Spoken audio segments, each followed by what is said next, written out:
Muy buenas tardes, tengan todos ustedes.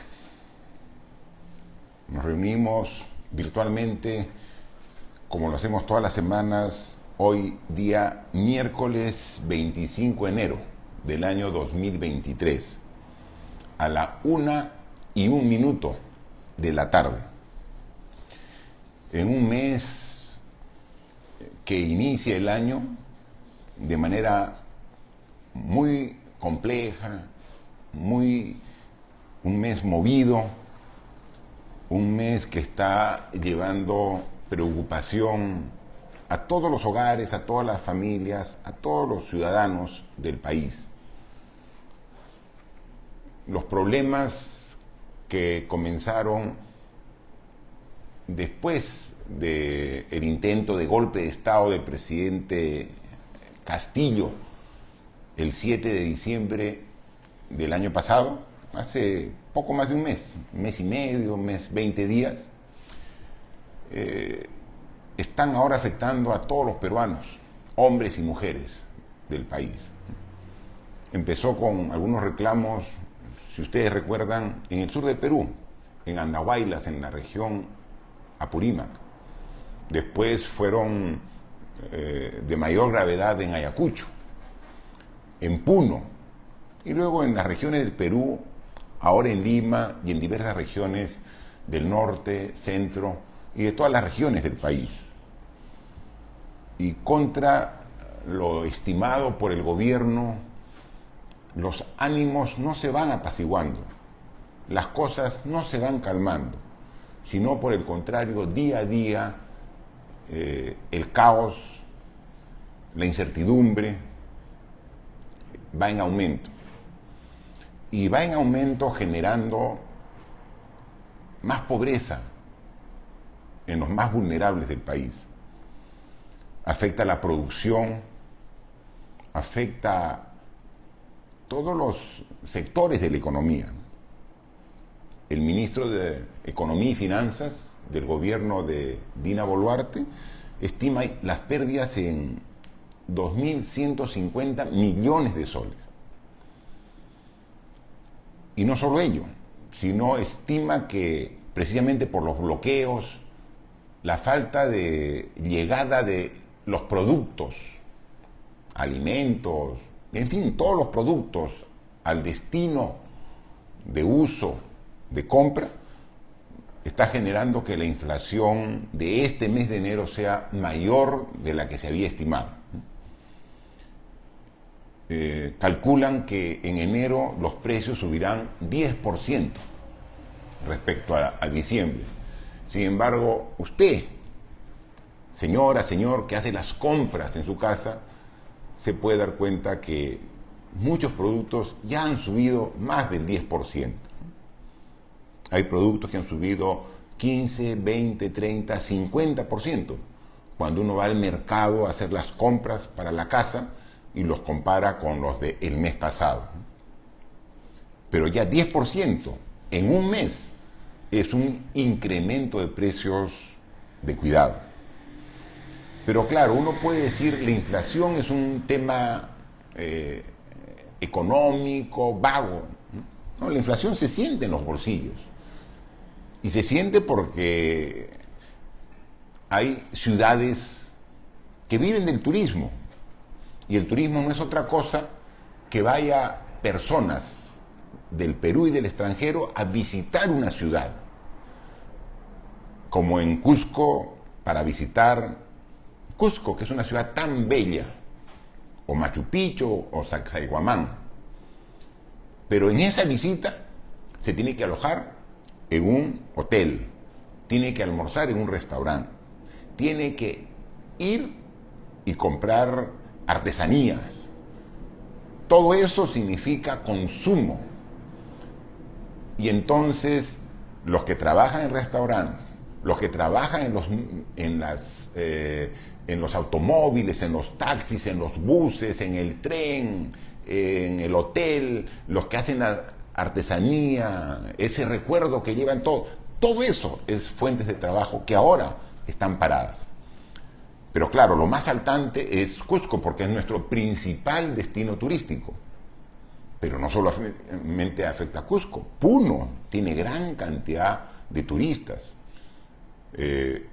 Y ahora estamos muy próximos a la festividad tan conocida en Puno, que lleva tantos, decenas de miles de turistas en el mes de febrero, ¿no? Donde Puno expone al Perú y al mundo su cultura, su folclore, que es impresionante y que todo hace ver que va a tener que suspenderse, con todo lo que significa en pérdidas para la gente de Puno.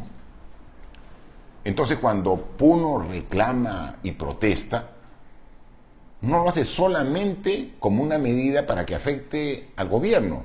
Incluso ellos mismos están perdiendo. Pero cuando el reclamo es por convicción, asumen esa pérdida. Pero se afectan y es grave esa situación. Productores de leche en Arequipa no pueden llevar su producción a la planta de tratamiento, a la planta que procesa la leche. Y la leche no se puede guardar, no se puede meter a un refrigerador inmenso la cantidad de leche que producen valles ganaderos. Y vemos con mucha tristeza que cientos, miles de litros de leche tienen que botarse al río cuando existe tanta pobreza, cuando existe tantos niños, personas que requieren de esa leche para alimentarse, botadas al río. Los agroindustriales. El Perú en los últimos 20 años ha tenido un crecimiento exponencial en la exportación de productos como uva, mango, limón, en fin, una variedad enorme de productos que hace 20 años no exportábamos. Y si bien eso lo hacen grandes empresas, trabajan decenas de miles de personas en esas empresas. Empresas que han tenido que cerrar porque no pueden sacar su producto hacia los puertos para que tomen el barco y se trasladen a los mercados de consumo. Porque la fruta de la agroexportación es un producto perecible, que tiene un tiempo de vida, y todos lo sabemos. No podemos tener en casa la fruta que compramos para una semana, por un mes o por 2 meses. Entonces, una fruta o un bien del agro, un producto del agro que se produce para exportación, hay que tener en cuenta que tiene que estar, ¿cuánto? Un mes en barco para llegar a Estados Unidos, a Europa, a China. Entonces van con los tiempos justos, tienen que cosechar en el momento tal, o sea, no los cosechan maduros porque ya llegarían podridos, tienen que cosecharse en el momento exacto para que lleguen al mercado que los compra, exacto para ser consumidos. Pero ¿qué pasa si ese producto está retenido 15 días en una carretera? Ya no lo pueden exportar, ya no lo van a comprar en el extranjero y se pierde la producción. ¿Y qué hace el empresario? Tiene que cerrar su producción. Así se pierda sus productos porque va a evitar seguir pagando mano de obra. Y decenas de miles de personas se quedan sin trabajo. Y los productores de gamarra, que no han podido vender como pensaban en Navidad y que ahora ven peligrar las ventas por el inicio del año escolar. Y los productores de cuero, de zapatos, que tampoco pueden llegar a su destino porque se produce un tipo de zapatos para la temporada de verano, otro, van viendo. No, ya no se puede. Entonces estamos en una situación que todos los peruanos estamos afectados. Todos. ¿Qué hacer en esa circunstancia?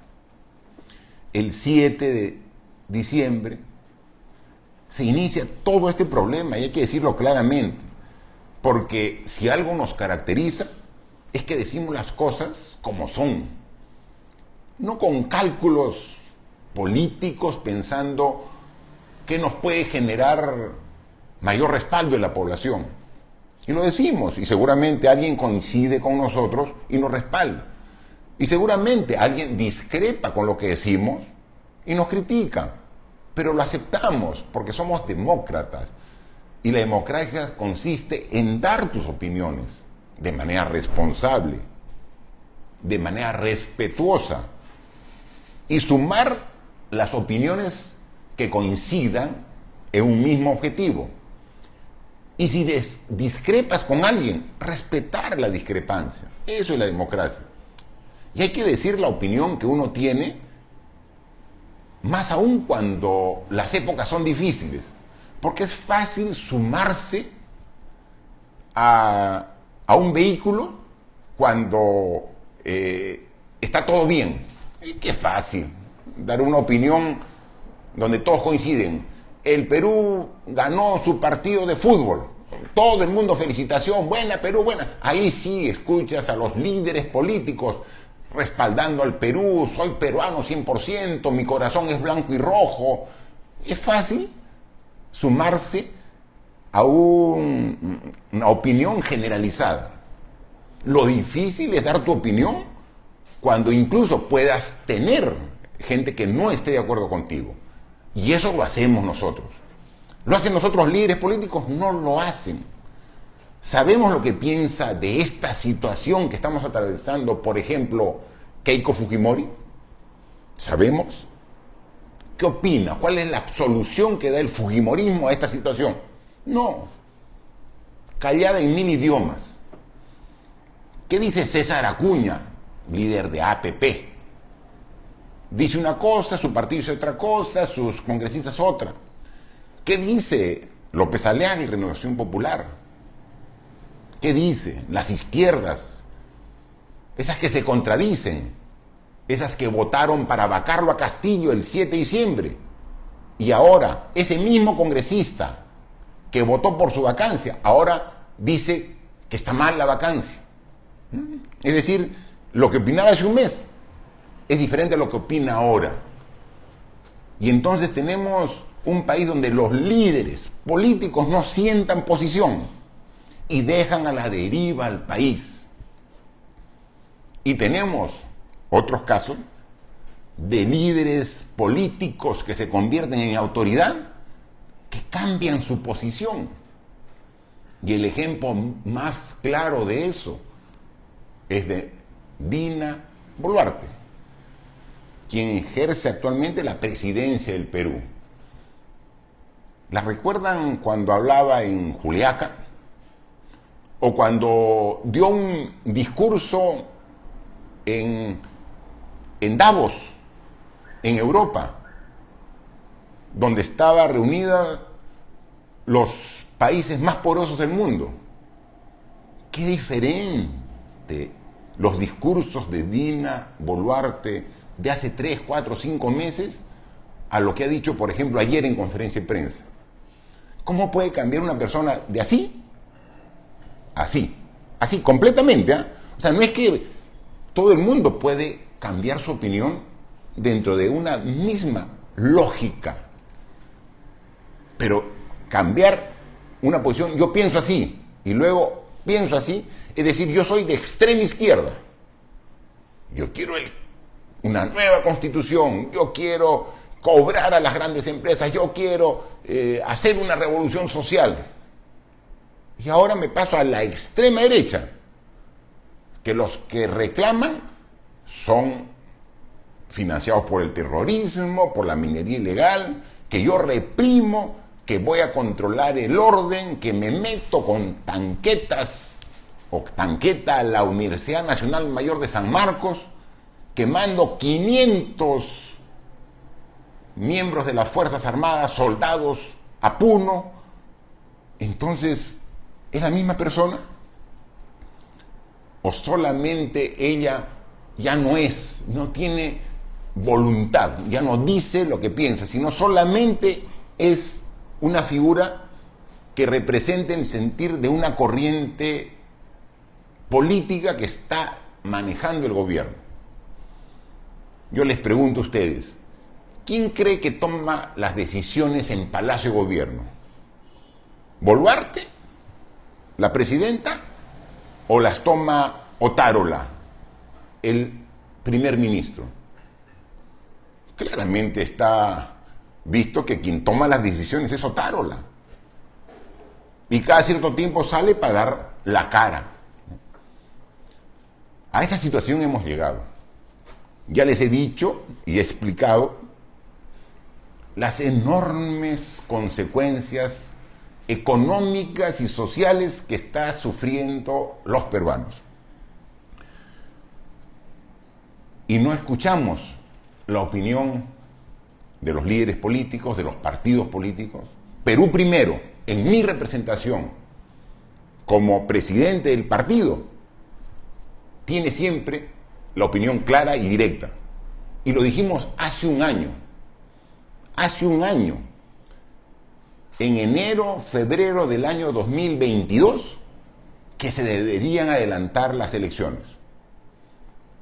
Nadie nos hizo caso. Dijeron, ¿qué está opinando? Y ahora creo que más del 90% de la población opina eso. Dijimos el 28 de julio del año pasado, cuando Pedro Castillo dio su mensaje en el Congreso de la República por el aniversario patrio, dijimos, este señor, Pedro Castillo, no dura hasta el 28 de julio del año 2023. El próximo año habrá otra persona dando su mensaje al país. Lo dijimos. Y ahí están. Porque es obvio, un análisis objetivo, imparcial, permite llegar a ese tipo de conclusiones. Pero, ¿qué hacer ahora? O sea, ¿qué hacemos en este momento para salir de esta situación que ha originado en poco más de un mes más de 50 muertos, de los cuales nadie se hace responsable? Nadie. Es increíble que lleguemos a esta situación, que con más de 50 muertos en un mes de gobierno, pareciera que fuera algo normal, que ya no llama la atención. Y eso es grave, que como población, que como ciudadanos, ya nos acostumbremos. Hoy día, en el Cusco, ha muerto un bebé, pequeñito, porque por los bloqueos no pudo llegar al hospital. ¿Tiene justificación ello? Y sin embargo, seguimos tomando medidas a destiempo. La presidenta Dina Boluarte, cuando el 7 de diciembre se pone la banda presidencial y juramenta como nueva presidenta, asume el cargo y dice, asume esta responsabilidad hasta el 28 de julio del 2026, cuando sabía que ella era una presidenta de transición. Después de los primeros muertos en protestas sociales del mes de diciembre, propone adelantar las elecciones para abril del 2024 para quedarse hasta julio del 2024. Pero no es suficiente. La gente ya no quiere al gobierno ni quiere el Congreso. Ya le perdió toda confianza al gobierno presidido por Dina Boluarte y a los 130 congresistas. Ya no tienen confianza.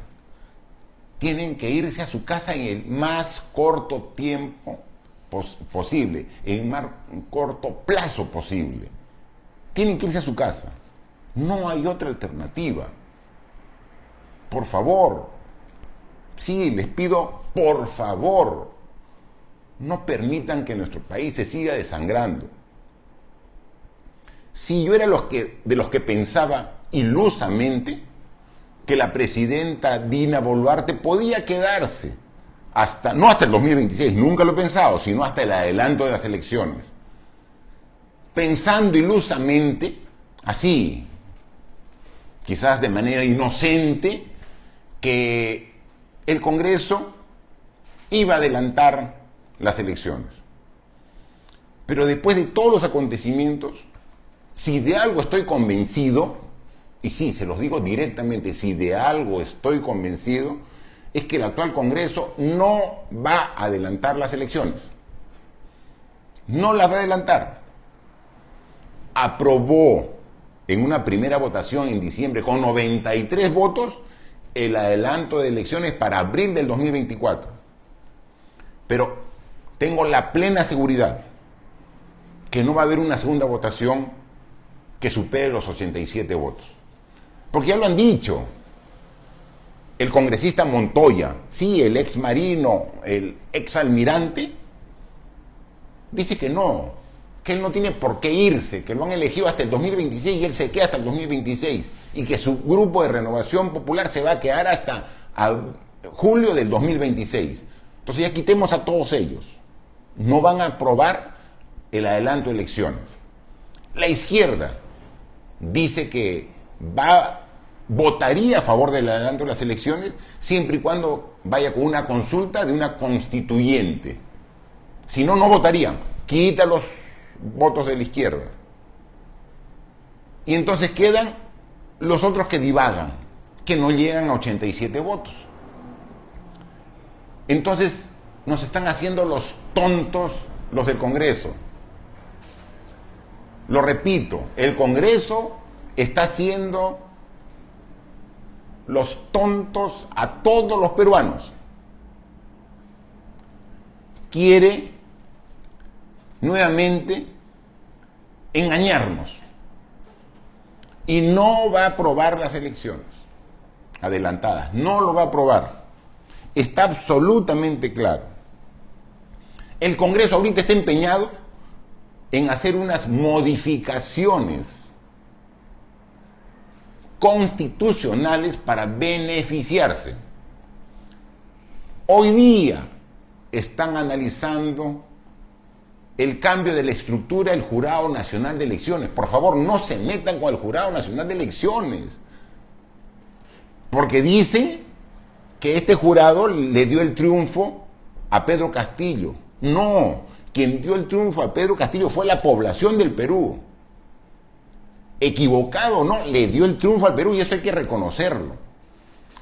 Como el mismo pueblo votó en Lima para que López Aliaga sea el alcalde.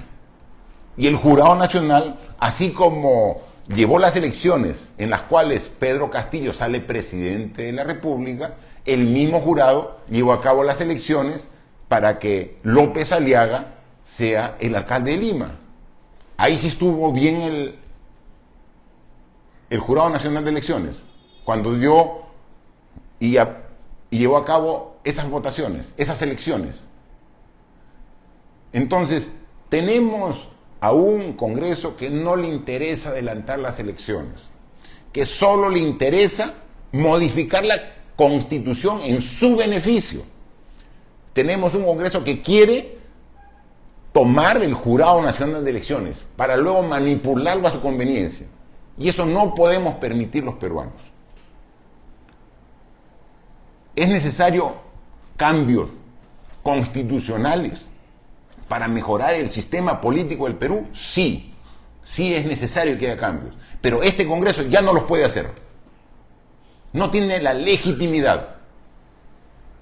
Ya los peruanos no confiamos en este Congreso para que haga los cambios, porque lo va a hacer en función de su conveniencia. Entonces, ¿cuál es la única salida que existe en la actualidad? No hay otra, hay solo una. Que la presidenta Dina Boluarte renuncie al cargo de presidenta. Es la única salida que queda ahora. Porque en esa condición, en esas circunstancias, ya el Congreso no tiene otra opción Y el Congreso no hay que, tengo que hacer una elección, una votación, luego otra votación, ya no. En esas circunstancias, como ya no hay vicepresidente, porque Dina no tiene ni el primer ni el segundo vicepresidente, si renuncia Dina Boluarte, el Congreso tiene que asumir temporalmente el Ejecutivo. Pero está claramente establecido, y aquí lo tenemos. Artículo 115, Constitución Política del Perú. Dice, por impedimento temporal o permanente del presidente de la República, asume sus funciones el primer vicepresidente. En defecto de este, el segundo vicepresidente. Por impedimento de ambos, es el caso, si ya no hay presidente ni vicepresidente, asume la presidencia el presidente del Congreso. Si el impedimento es permanente, que eso es lo que sería con una renuncia, el presidente del Congreso convoca de inmediato a elecciones. Artículo 115 de la Constitución. Entonces ya no tiene que aprobarse en una legislatura, que en la segunda legislatura, que adelanto la de marzo al 15 de febrero, que no quiero adelantar al 1 de febrero. Esos son engaña muchachos. Ya, por favor, no nos tomen por tontos, señores del Congreso. No van a adelantar ustedes las elecciones. La única forma es la renuncia de la presidenta Dina Boluarte para que, en respeto de la Constitución, en el artículo 115, el presidente del Congreso convoque de inmediato a elecciones generales. No hay otra alternativa.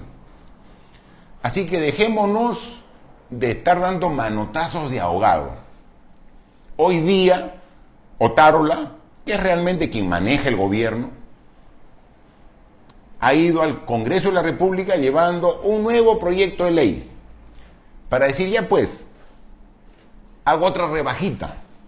Las elecciones que yo pensaba como gobierno que se podían hacer en abril, ahora quiero que sean en diciembre. 4 mesecitos menos. Lo mismo. El Congreso no va a verlo. Va a agarrar y va a dejarlo de lado. Entonces, en el mes y 20 días que tiene como presidenta señora Boluarte, en un acto de dignidad, evite que se siga derramando más sangre de peruanos. En un acto de dignidad, devuelva la paz social al Perú, incluido Puno, que también es el Perú. Devuelva un poco de sosiego a todos los emprendedores, trabajadores que ahorita se encuentran en la desesperanza. Solamente lo puede lograr con su renuncia. No hay otra alternativa.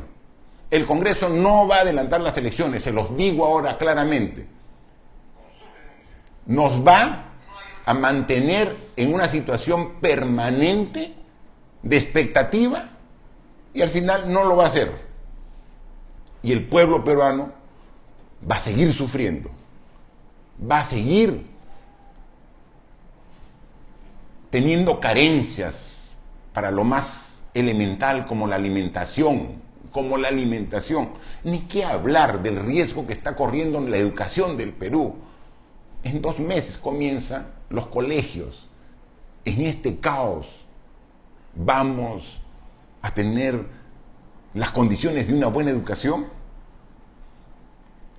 Ya hemos sufrido bastante con la pandemia, pero era un factor ajeno, exógeno, la pandemia. Ahora es un tema interno que está generando tanto daño a los peruanos. Póngale fin a ese daño, señora Boluarte. Renuncie.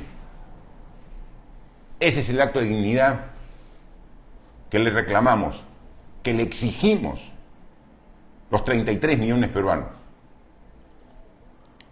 Cuando yo fui vacado, siendo presidente del Perú, tenía 70% de aprobación de la población. La vacancia que yo sufrí fue injusta, Los delitos que me imputaron en el Ministerio Público hoy día ya han sido desestimados. De eso hablaré más adelante. No quiero mezclar las cosas. Pero cuando fui vacado y tenía el respaldo de la población, hubo más de una voz que me dijo: presidente, quédese, el pueblo lo apoya. Dije: no, a pesar que estoy en desacuerdo con ese acto ilegal del Congreso, me voy, porque quiero evitar muertes de inocentes. Y me fui a mi casa esa misma noche, pudiéndome quedar en Palacio de Gobierno y lucharla. Pero dije: no, ninguna vida humana puede justificar el que me quede en Palacio de Gobierno. Por injusta que fue la decisión que tomó el Congreso de vacarme, y que ahora está quedando demostrado, me voy a mi casa. No sé qué piensa la presidenta Boluarte, que con más de 50 muertos se aferra